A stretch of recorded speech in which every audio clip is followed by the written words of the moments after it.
Question explain by. So ఈరోజు video ఏంటంటే మనకు రేపటి నుంచి 6th క్లాస్ నుంచి 10th క్లాస్ వాళ్ళకి వరకైతే FA3 ఎగ్జామ్స్ జరగబోతున్నాయి. సో అందులో భాగంగా 10th క్లాస్ సంబంధించి FA3 క్వశ్చన్ పేపరు.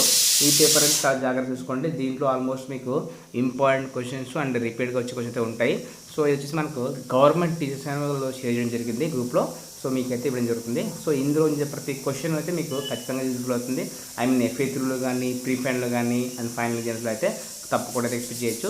మనకి ఈసారి ఏంటంటే పేపర్ ప్యాటర్న్ మారి చూడండి. 35 మార్క్స్ అయితే పేపర్ ఇవ్వడం జరుగుతుంది. ఒకసారి చూసుకోండి. అవగాహన ప్రతిస్పందన కింద ఒక పద్యం ఇచ్చారు. ఆ పద్యం చదివి కింద ఇచ్చిన క్వశ్చన్స్ కూడా మీరు ఆన్సర్స్ అయితే చేయాల్సి ఉంటుంది. అది కూడా గమనించండి. సో ఈ క్వశ్చన్ ఈ పోయం ఎక్కడుందో మీరు చూసుకోండి. సెకండ్ చూడండి, ధన ముఖ్యము కేవలమే అనేది ఒక పద్యం ఉంది. దానికి సంబంధించి మీకు భావం తెలిస్తే మీరు వాటికి ఆన్సర్స్ రాయగలుగుతారు. చూడండి, అది గమనించండి. కింద 4 క్వశ్చన్స్ ఉన్నాయి, అవి కూడా చూసుకోండి.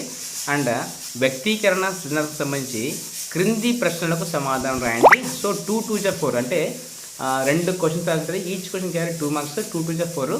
ఫస్ట్ చూడండి, రాజధర్మం పాఠ్యభాగ కవి జీవిత విషయాలు రాయండి. థర్డ్ వన్, నాటకం ప్రక్రియ గురించి రాయండి. అండ్ ఇక్కడ చూడండి, సో 2 4 8 అనమాట.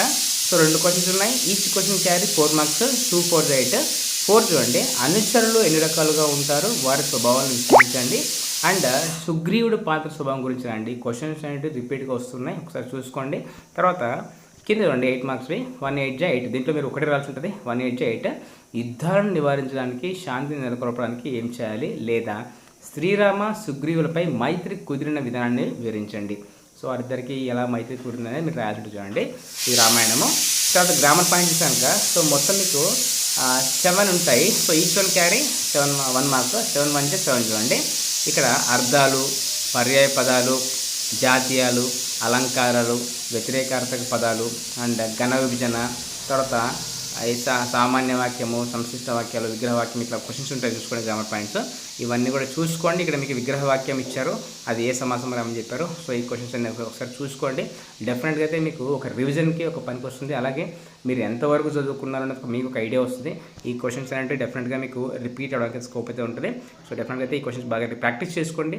ఎంతవరకు చేయగలుగుతున్నారు, ఎక్కడ ఏ వేరేలో వీక్ ఉన్నారో ఒకసారి చెక్ చేసుకోండి. సో డెఫినెట్గా అయితే మీకు ఫైనల్ ఎగ్జామ్స్లో కానీ, ప్రీ ఫైనల్లో కానీ, రేపు రాయబోయే FA3లో కూడా మీకు యూజ్ అయ్యే క్వశ్చన్స్ ఉన్నాయి. So and practice well and stay tuned for more updates and please do subscribe and do like and comment, share someone who needs one, and thank you so much for watching my video.